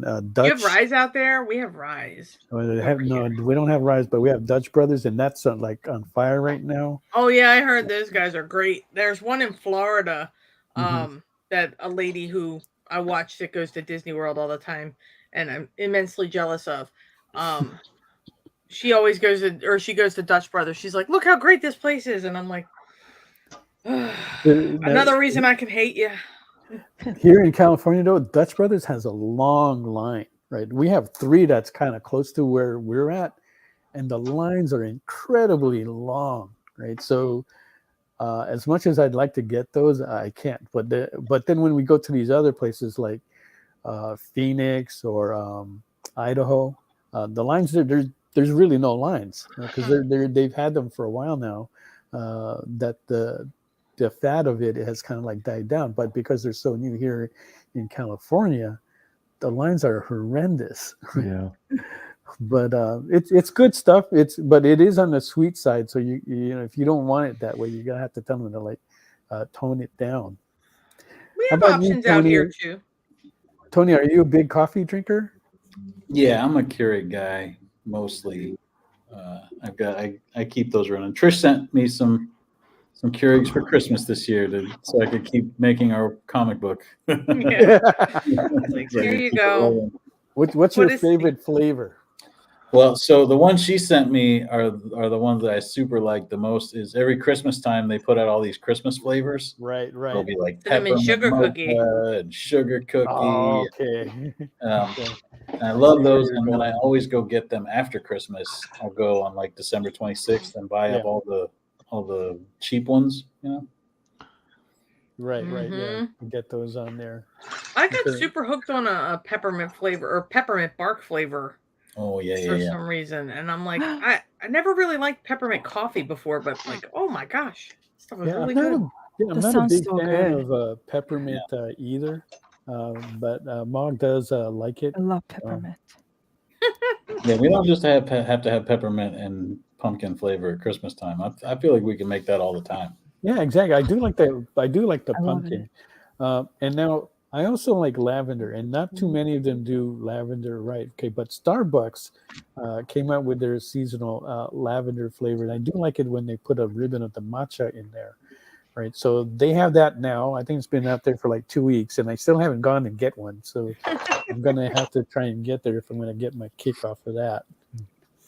I gotta make myself a stop to Baltimore coffee and tea soon. Do you just drink it straight black, Trish? No, I've used cream. I don't put sugar. Like, especially if I used to do sugar, okay, but I gave up sugar in my drinks a long time ago. So just for, I mean, I'm already dosing high on caffeine. I don't need to be high on sugar too. I've been using like monk fruit, those kind of things. Right. It's not that bad. It depends, because I've had a monk fruit sweetener before. You got to get real used to that aftertaste. I think all of them are kind of like that. It's not as bad as stevia, for example. That's true. Stevia is bad. We were doing stevia for a while, and I was trying to like bake with it, and they said, "Oh yeah, it's just like sugar." It did not come out like that at all. I couldn't even eat the cake that I made with it. Man, this is bitter. It's got that licorice aftertaste, and I'm like, they lied. Yeah. All right. So it's 8:31 right now. We're going to take another break, and after that, we'll get down to some of the other stuff we've got going here. Like we'll review the board on the auctions, and we will do the giveaway in this last segment. So don't go away. We'll be right back.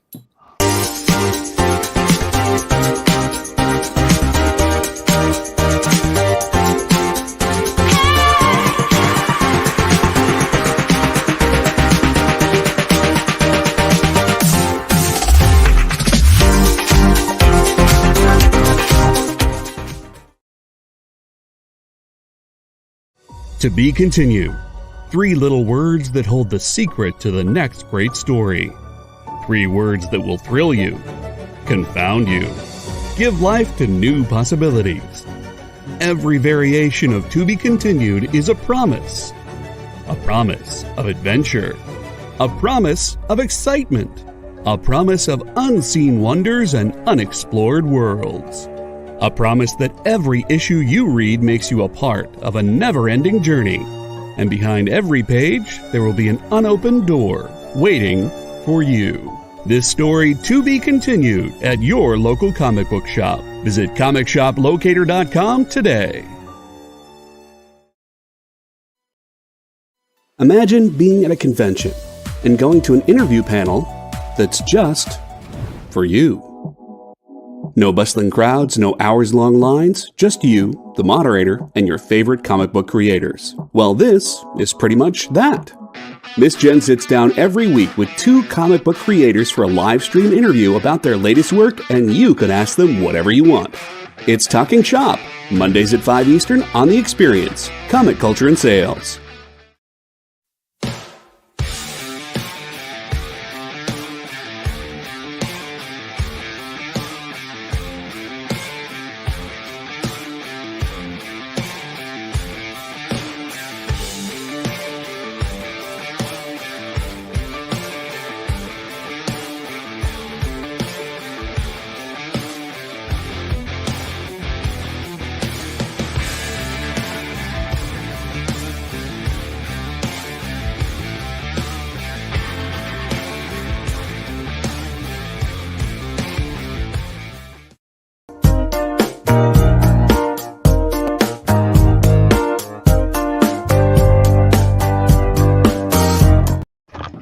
All right, welcome back, everyone. All right, so don't forget, hit that follow button. Help us increase our followers here. And once we get to 3,000, we'll be giving away another great grand prizes throughout the week on The Experience. And that'll help us to maintain the great content that we're able to give you every day, like Nick Barucci's the original art show that comes on every Friday at 7 p.m. So be sure to check that out, and all the other great shows that we have. All right, so we're going to be doing our giveaway very shortly. So if you haven't yet, put in #EXP Gone, and that will qualify you to win The Gone, issue #1 graphic novel by Jock. And issue 2 is already out. Issue 3 will be out very shortly. It is a book that I do recommend reading. If you are, especially if you are into sci-fi. And along with that, we have our grand prize drawing today coming from Trish. Show those. Look at that. Okay, the winner, as the winner of this giveaway, you're going to get all 4 directly from Trish. Okay, so adorable. You want to definitely get in on that. Okay. All right, and if you are the winner or claims on any of this items that we have here today, make sure you fill out the magic form that JD will be putting out there. That's how we know how to get this stuff to you and who to contact. If you don't do that, we're not going to be able to give it out to you. And if you're listening to me like last week when I did catch up on all the shipping, there was 3 that we did not get a form from, so I can't get that out to you, right? So let's stay on top of that. So, you can get all this great stuff from us, especially it's free. Okay, well, yeah, a good part of it is free. All right, and make sure you join us next week. We have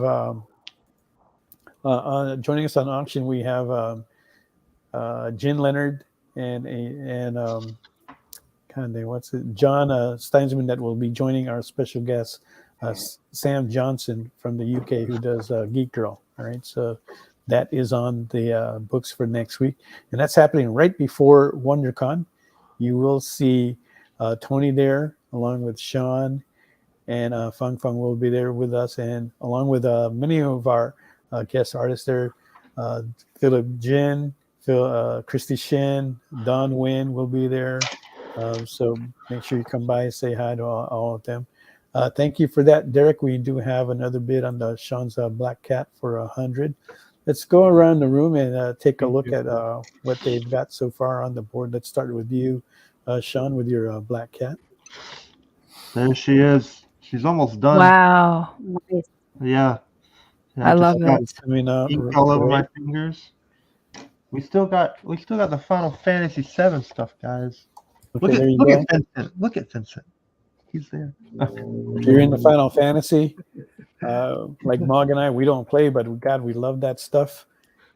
And that's looking great there. So if you want to place a bid on any of that, it is a starting bid of $50, right? $50 for the Final Fantasy VII stuff, and then there you go. Then there's Vincent, Yuffie, Cloud, and Tifa. So if you want to place a bid on any of those, go ahead and put that into the comments. Boom, boom, boom. If not, they're probably going to go up at WonderCon for $100. That's right. That's right. Yeah, because we sell it cheap here on the show. All right, let's take a look at Connie. Okay, I'm just about her getting ready to add the ink. Whoa! So ink is coming, as you see right here with the black. So adding a little bit of spice to the leather, because you can't have leather with a little bit of shape. Right. Okay, and she does have a bid on that from Stevie B for 50. So we are looking for the next bid of 55. Thank you. And Ilya has a bid of $50 on Final Fantasy. But Ilya, you got to tell us which character is it? Vincent, Yuffie, Cloud, or Tifa? Okay, so let us know what that is, and then we can mark that on there. All right, then Fang, how are you doing with that Superman and Superdog piece? Is Fang there? I think she's okay, she's out. All right, let's. Oh, there it is. Okay, there you go. She's working on the colors. There you go. Oh, they got the doggy. Nice. It worked in really well. Crypto, or is that Crypto the super dog? Yeah. I love him. That is Crypto. The super dog. You found out all my red colors. And Ilya writes, I got my bookmarks by Mog. They were very good. I'm glad that you liked thank you, Ilya. I think also Stevie said that he got the package, Mel. So good job, Mel. Thank you for shipping them all. I really appriciate it, Mel. I'm trying to stay on time. Okay, but it is hard. Mm-hmm. I do them as I can, but right now I can. All right, Mog, let's take a look at yours. I think Ilya wants to see the Final Fantasy again because he bid for the 50. Okay, all right. He wants to know let's which go one back to he wants. that, Sean, and take a look at those. I got Vincent. Okay. Vincent. Yuffie. Cloud. And Tifa. There you go. Take your pick. Okay. And anybody else want to place a bid on those? It is $50. Just name the character and the bid in the comics, and we will mark you down for that. And don't forget to fill out that magic form. All right, Mug, let's take a look at yours. Oh yeah, this is the all right, so okay, canvas. these are claims. Okay, so the Darth Maul, that's a 8x10. Okay. You can hang it on the wall. So I think this is the best way to show it. Sorry, horizontal. All right. We'll just turn our screen. Just turn your neck. Just don't get a crick and blame me. All right. Oh. This is the Flash. Oh, the Flash dragging this poor dog. Yeah, the Bloodhound. Okay, so we're looking for a bid of $90 on that. The Darth Maul is just a straight claim. So if you want that, just say claim Darth Maul. That is $100 on that. And now we have the final piece of the Nightwing, which has a bid of $69 from Ilya. And that is 69. Looking at her next bid of 75 or better on that. Mm-hmm. Okay, we got you down for the all red one, Ilya. That's going to be Vincent, I believe. Yeah, So the vampire. Okay. Cool. Isn't he like part vampire? I forgot. Yeah. All right, you have one more piece, Mark. That was the Goblin Queen. Yeah, that's a hard one to show, but yeah, it's like an 11x17 with Sinister and Mr. Sinister. Okay. Sinister, genius guy with God, this is really hard to show, but yeah, Goblin Queen. Right. And that is, you can claim that for $500 if you want to get that. All right. All right. All right. Thank you, Ilya. We got 110 on the Black Cat. So there seems to be like a little bit of a run there. Nice. That Black Cat does look good. I'm getting tired. I guess I should finish it, bro. There you go. Yeah, you got to finish it, dude. I'm kidding. I'll finish it. Okay, so Tony, you're going to be at WonderCon next week. What other cons can we catch you at for the rest of people watching? I'll be at C2E2 for sure. Okay. I don't even know what other cons I'm going to be at. I'll be at some pony cons. I think I'm going to be at Everfree Northwest. I'll be at that one. Yeah. I know I have a bunch of conventions coming up. It's all, there's so much in between conventions and that, even when I saw just your appearance, I go, man, how do you maintain that, right? Because I'm trying to limit like the number of cons we go to, and even that's becoming like tough to try and manage it all, because there's all these things that you have to like do for them now. Yeah, WonderCon and San Diego are more complicated, and I've been having issues with them trying to complete what they want. It sounds like it's simple enough, but I've been having like technical issues with them for the past 3 years now that they just can't seem to resolve. Me too, and that that's why I'm letting Mog go to San Diego Con by herself. I just don't want to go anymore over there. No. Yeah. So yeah, like the one thing about going to cons though, if you have a house, it's like you kind of feel nervous if you're gone for at least 2 weeks. If there's nobody in the house, and you're kind of afraid at the back of the mind, like, oh God, I hope nobody breaks into my house or something, or shit happens, right? So yeah, that's why we're kind of careful. Like I don't tell exactly where we're at. I just kind of give them an idea, which is a very big range. All the customers here, they all know my address. So we ship that. We ship the thing. But yeah, I thought about using a different address, but then that might backfire. So I don't do that. So do you guys like have security measures? Like, do you leave the lights on or something when you leave? What do you guys do? I just have a dog sitter stay here. Oh, that's what I find works best.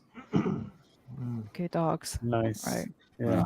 My dog would not protect me, but the dog sitter at least, can tell people not to. There you go. Oh yeah, look at that.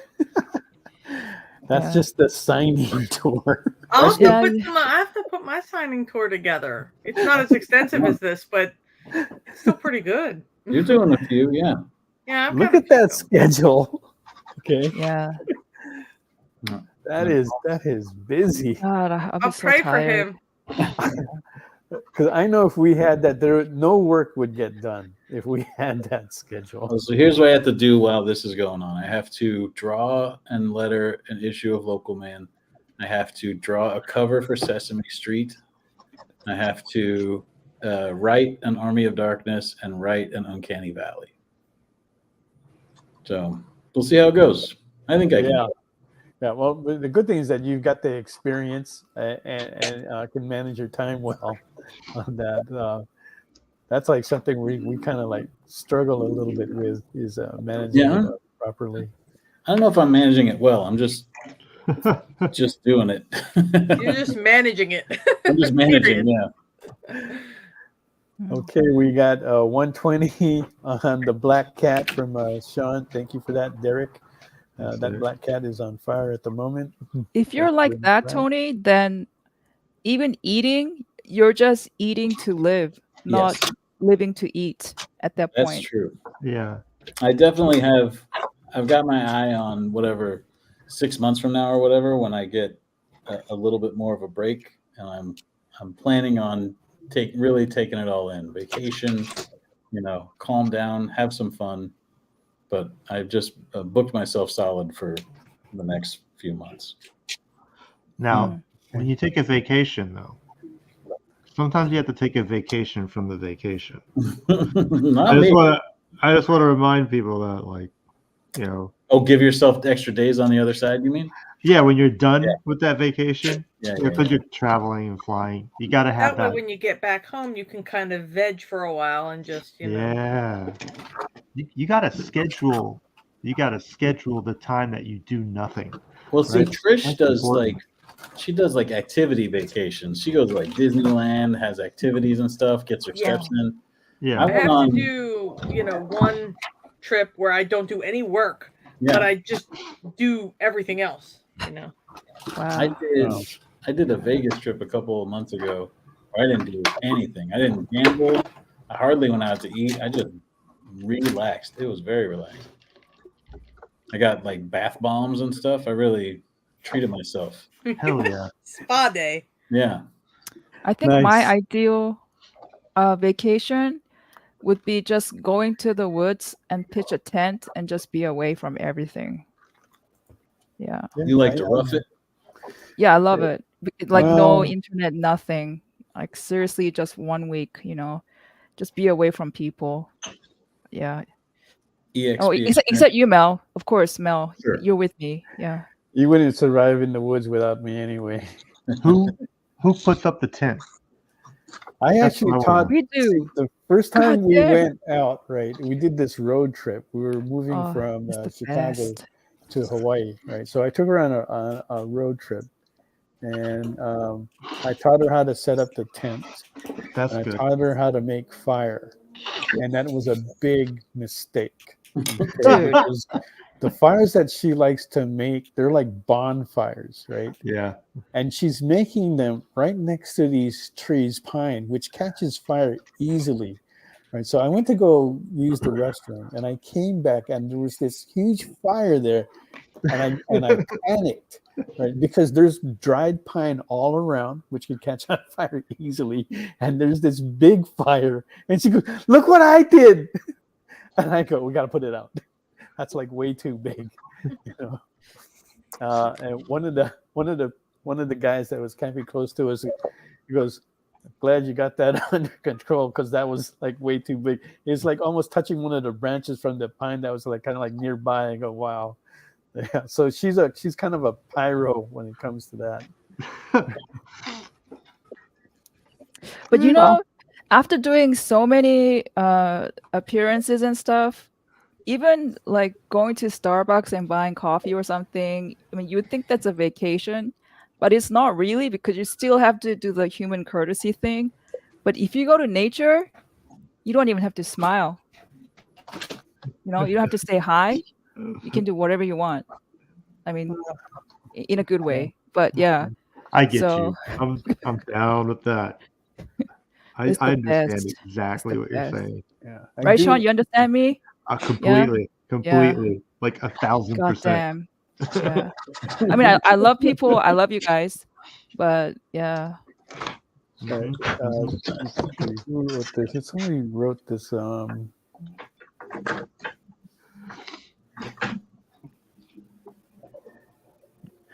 Ilya writes, "This has been a virginal show. No sex talk from Mog. Thank goodness." She kept it clean this time around. All right, we got 4:50 on the clock. JD, let's do the first giveaway for the Gone book.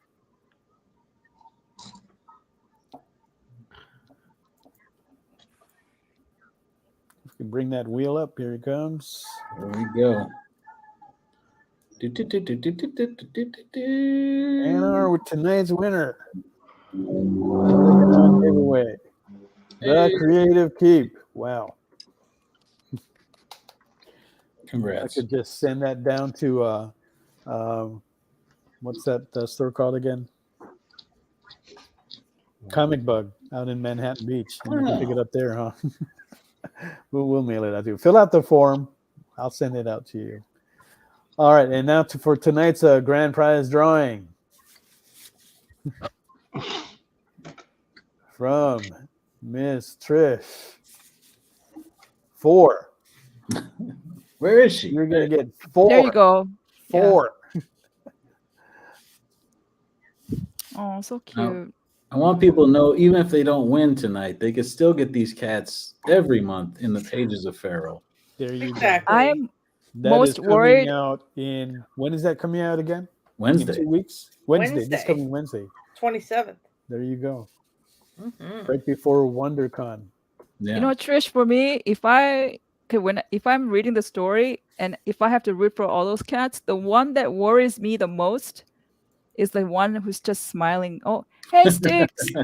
Hey, Sticks! Congrats. Nice! Six boy Good 73 wins the set from Trish. Now we don't have to go to upstate New York. Once we get that information, I'll send that out to you, Trish, and you'll know exactly where to send that to. Oh, I was gonna say he just DM me on Instagram if he wants, if that works for you guys. Kind of, Unless but you wanna yeah, we'd rather go through the forum because we kind of keep tabs of it there. do your To thing. make sure that everybody's cool and safe that way. Okay. Well, I want to thank the winners for tonight. That was pretty awesome. Exciting. For you guys to come on here. Okay, now currently on the Black Cat, that is up to 150. Wow. From Derek Nyman. Thank you very much for that. Okay, we do have a bid on Vincent, also from Sean at 50 from Ilya. Okay, that is the red one. Creative Keep just took that Black Cat to 155. That is on fire. You still have a few minutes, guys, to place your bids. I finished. Oh, there we are. And she's finished her Hermione. That currently Hermione. has a bid. Hermione has a Hermione bid of $50 Catwoman. from EVD at 50. So if you want to place a bid on that, it is. We are looking for the next one at 55. Okay. Lovely.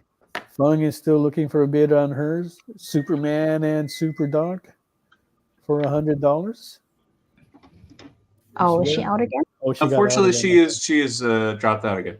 Oh, okay. All right, Oh, she's having a bad connection this time again. I had bad connection earlier too. Yeah. Okay. And then let's see. Mog. Mm-hmm. No bid on the Flash yet. Looking for a bid of 90.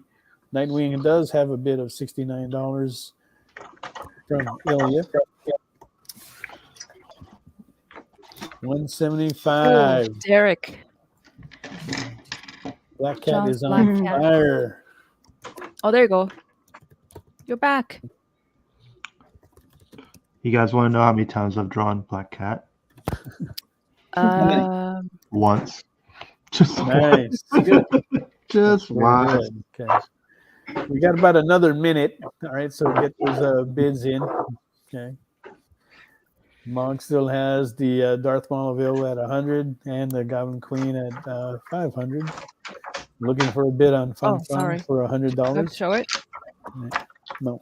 I want to thank you guys again for joining us, Tony and Trish. It was wonderful having you guys, and we'll look forward to seeing you, Tony, next week and at Four Color Fantasy. Yeah, that's always going to be busy there as we are getting ready for that too. Thank you, Sticks, for filling that out. Thank you, Appreciate Sticks. that. Thank you. That was And fast. We'll get that out to you. Okay. And looking for the final bids. All right. So again, join us next week when we have John Stinsman and Jen Leonard joining our special guest Sam Johnson. Okay, so we'll be doing that right before WonderCon as well. So that's going to be kind of busy because I'm going to go in there early Thursday, set up, shoot back here. Ruben Rosas is actually staying with us for the weekend for that, so you might see him on SketchUp as well. But yeah, we'll all be there. So once again, thank you guys for joining us. We'll see everybody next week, hopefully. All right, take care. Thank you, guys. Thanks, guys. Bye. Bye. Bye, everybody. See ya. Do you remember what it was like when you were a little kid and you got a letter in the mail? Now imagine that letter was filled with information about your favorite shows, pop culture questions, links to things you're going to want to see later, and even sneak peeks at upcoming programming here on The Experience. That's what the EXP mailing list is. Every week, we send you sneak peeks, information, and all of the relevant links for all of the shows you want to see. Sign up now on our website or scan the QR code that's on your screen right now.